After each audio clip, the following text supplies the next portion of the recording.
Today we will discuss the periodic classification of elements. How can we classify these elements and the history of this classification of element, or you can say this periodic table in the past history, how the scientists classify this periodic table of elements. पहले जो है इसकी classification of जो periodic table of elements हैं, पहले इसे scientist ने सिर्फ दो ग्रुप्स में डिवाइड किया था, जो इसकी पहली क्लासिफिकेशन थी, और उनमें इनकी सिमिलरिटी की बेसिस पर इनको जो है ग्रुप में रखा गया था, जो पीरियोडिक टेबल में इनकी सिमिलरिटी थी। तो इन्हें पहले 30 एलिमेंट्स को जो ग्रुप में रखा गया था वो मेटल्स और नॉन मेटल्स में था, लेकिन बाद में जो है कुछ साइंटिस्ट ने जो मेटालाइट्स एलिमेंट को डिस्कवर किया, तो मेटालाइट्स जो है उनमें मेटल्स और नॉन मेटल्स वाली दोनों प्रॉपर्टीज होती हैं। तो इसलिए फिर इसके डिस्कवर होने पर इन्होंने फिर एक और पीरियोडिक टेबल जो था वो अरेंज किया, और उसके मुताबिक फिर इन्होंने मेटालाइट्स को भी उस पीरियोडिक टेबल में जगह दिया। पहले जो इतने 114 एलिमेंट्स तक जो हैं डिस्कवर हुए, 108 तक, फिर अब 118 तक एलिमेंट्स जो हैं वो डिस्कवर हुए हैं। डॉबरेनर ट्राइड जो एक मेथड था क्लासिफिकेशन का, इनके मुताबिक ये था कि जो हमारे पास एक ग्रुप में 3 एलिमेंट्स जो होते हैं, उनका फर्स्ट और थर्ड जो एलिमेंट होगा, उनकी जो अगर हम, जैसे लिथियम है, सोडियम और पोटाशियम है, तो लिथियम और पोटाशियम के अगर मास को जो है वो आप ऐड करें, तो आपके पास इन दोनों के जो देख रहे हैं कि हमारे पास एटॉमिक मास जो है लिथियम का 6 है और पोटाशियम का 39 है। तो इन दोनों को आप जो है इसमें से माइनस करेंगे, 6 को 39 में से माइनस करेंगे तो आपके पास 23 आ जाता है। तो ये 23 जो है ये आपके पास आ जाता है मास ऑफ सोडियम। इस तरह से उन्होंने ये क्लासिफिकेशन की थी कि इस बेस पर जो है आप कह सकते हैं कि हम एलिमेंट्स को क्लासिफाई करेंगे। फिर न्यूलैंड लॉ ऑफ ऑक्टेव जो था, इसे भी जो है साइंटिस्ट ने इंट्रोड्यूस किया, लेकिन ये भी जो है तो इन्होंने क्या किया था कि ये इंग्लिश साइंटिस्ट जो थे, इन्होंने जो एलिमेंट्स उस वक्त मालूम थे उनको इनके एटॉमिक जो है इंक्रीजिंग एटॉमिक मास के थ्रू इन्होंने उनको जो है अरेंज किया था।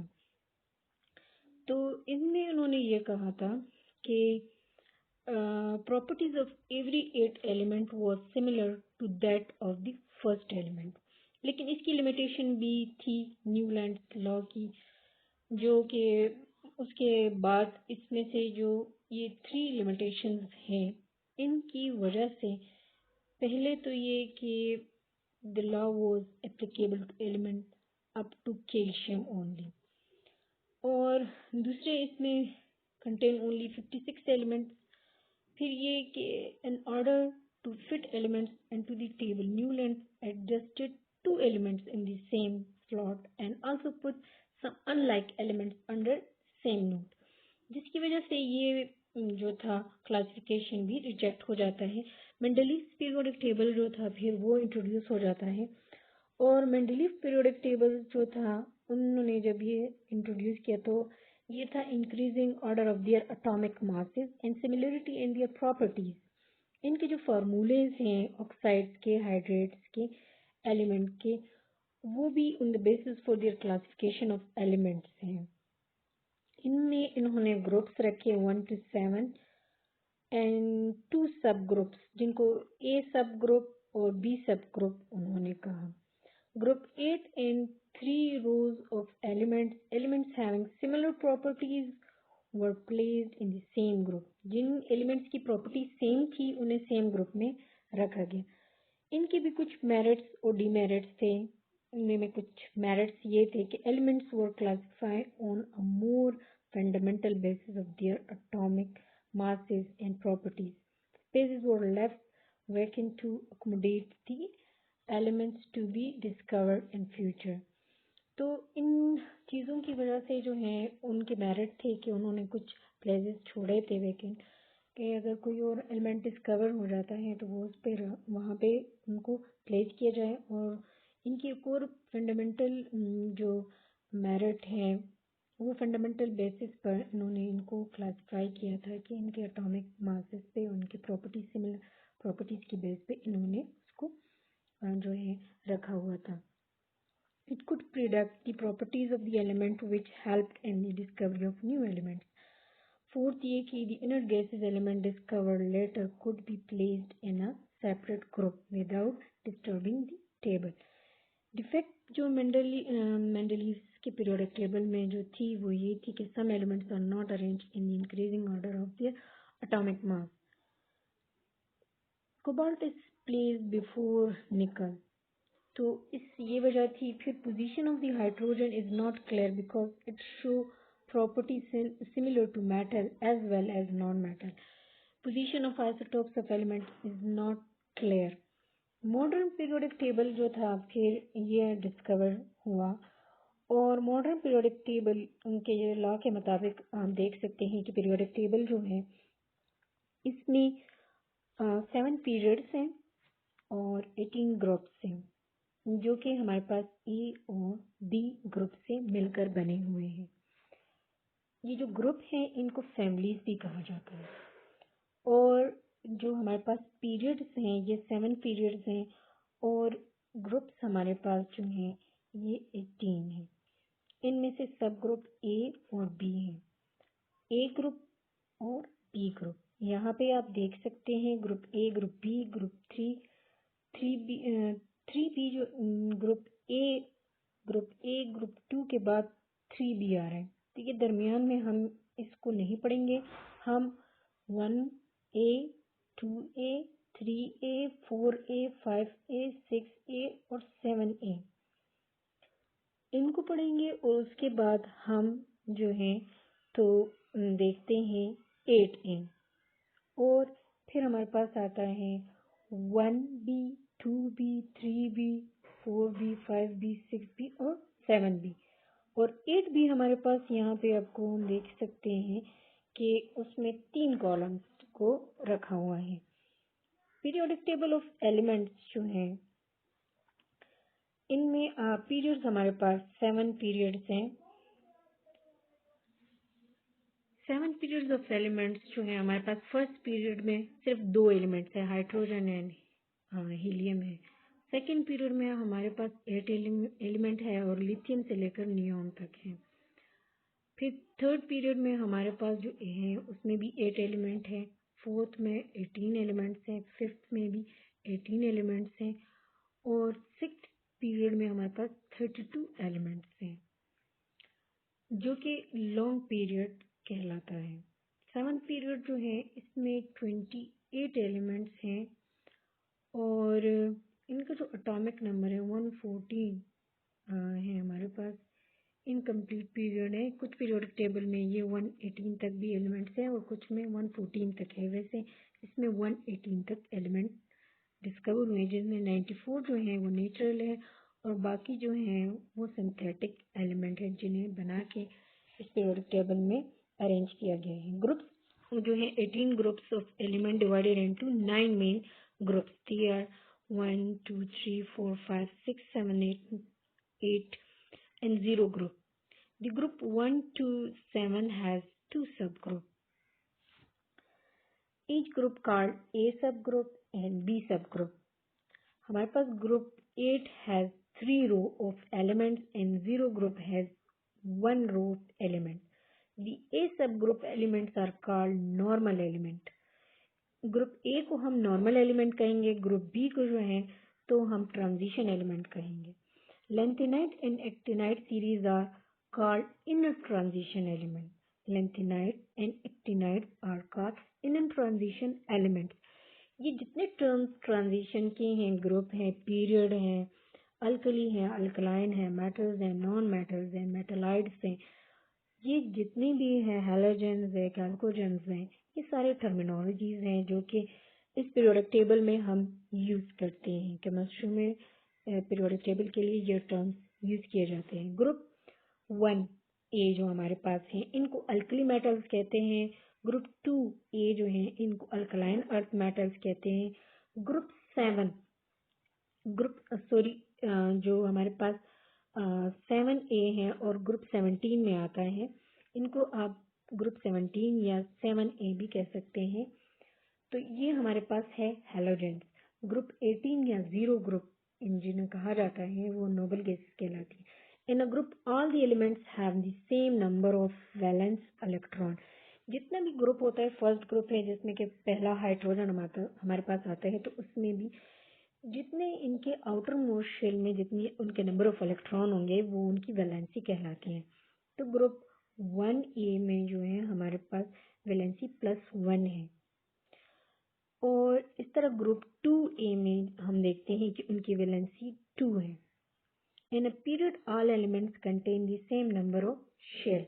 पीरियड में जो है हम देखते हैं सेम नंबर उनमें शेल होते हैं। जबकि group wise top to bottom जितना आप टॉप से बॉटम की तरफ आएंगे तो इनमें शेल की नंबर जो है वो इंक्रीज होती है। इस तरह नंबर ऑफ इलेक्ट्रॉन भी इनमें इंक्रीज हो रहा है और इस तरह एटॉमिक साइज इनका इंक्रीज होता है। तो इनकी आयनाइजेशन एनर्जी, इलेक्ट्रोनेगेटिविटी वो डिक्रीज होती है top to bottom. Properties of elements in period in group. Valence electron को अगर हम देखते हैं यहाँ पे, तो ये हमारे पास जो एलिमेंट्स हैं दिए गए हैं, इन एलिमेंट्स की जो है इलेक्ट्रॉनिक कॉन्फ़िगरेशन भी दी गई है, उनके वैलेंस इलेक्ट्रॉन को भी दिया गया है। तो आप देख सकते हैं कि ये हमारे पास सेकंड पीरियड है जो कि लिथियम से लेकर नियोन तक है। और आप देख सकते हैं कि इनके वैलेंस इलेक्ट्रॉन जो है वो 2 है सब में। इलेक्ट्रॉनिक कॉन्फ़िगरेशन भी आप इनकी देख सकते हैं कि किस तरह से हमारे पास वो इंक्रीज हो रही है।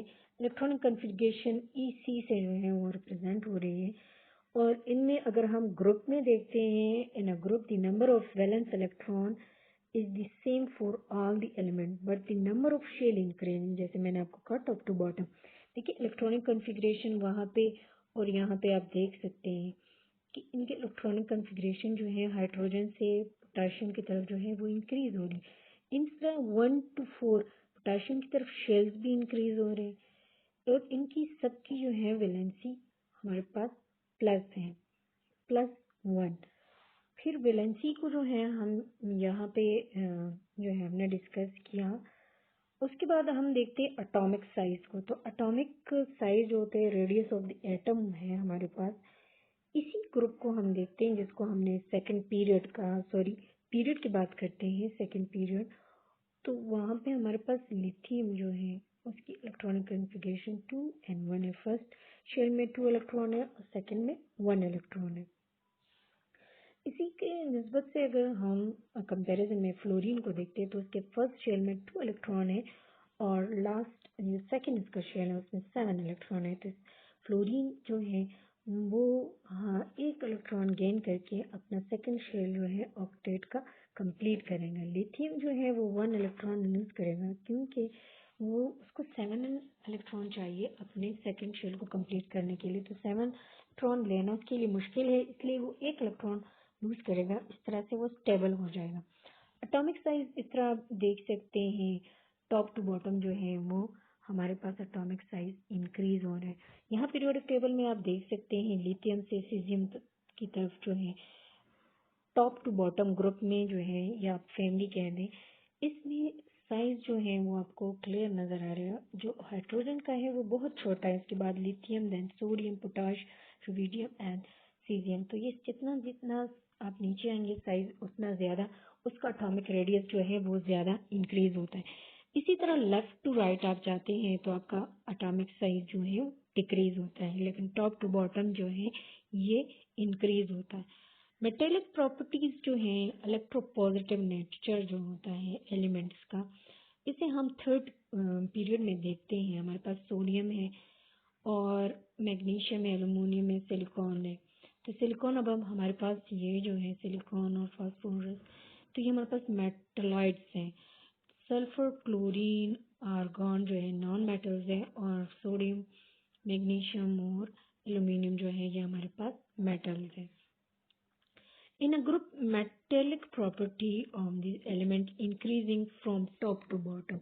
Metallic property जो है up to down जब हम देखते हैं फैमिली में या यू कैन से ग्रुप में, तो ये इंक्रीज होती है। जैसे आप कार्बन की देख लें, इसी फैमिली में देख लें तो आपको कार्बन जो है वो नॉन मेटल है, उसके बाद सिलिकॉन जो है मेटलॉइड है। फिर इसी तरह से ये जो है हमारे पास जितना हम डाउन आते हैं ग्रुप में तो हमारे पास पहले नॉन मेटल, फिर मेटलॉइड, फिर मेटल की प्रॉपर्टी हमें मिलती है। तो मेटल की प्रॉपर्टी जो है हमें यहाँ पे कहते हैं कि in a group metallic property of the element increasing from top to bottom. Non metallic property हमारे पास जो है इलेक्ट्रोनेगेटिव नेचर की है। इसमें अगर आप इसी थर्ड पीरियड में देख लें तो आपके पास मेटेलिक प्रॉपर्टी जो है यहाँ पे जो नॉन मेटल्स हैं और जो मेटलाइड्स हैं और जो मेटल्स हैं, in group the non metallic property of the element decreases from the top to bottom. Non metallic properties, वहाँ पे metallic property top to bottom increase हो रही थी, यहाँ पे नॉन मेटेलिक प्रॉपर्टी जो है वो डिक्रीज हो रही, क्योंकि आपको नॉन मेटल कार्बन है टॉप पे है, जबकि नीचे जब आप आते हैं तो आपके पास जो एलिमेंट है वो मेटल्स है। हम देखते हैं regions on the left hand side of the periodic table until you reach this third step line are the metals.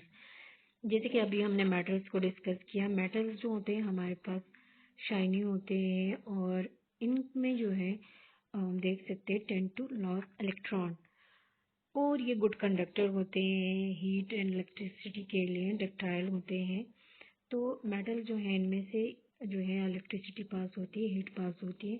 Non metals को जो है हम देख सकते हैं right hand side of the periodic table on the right side of this step line.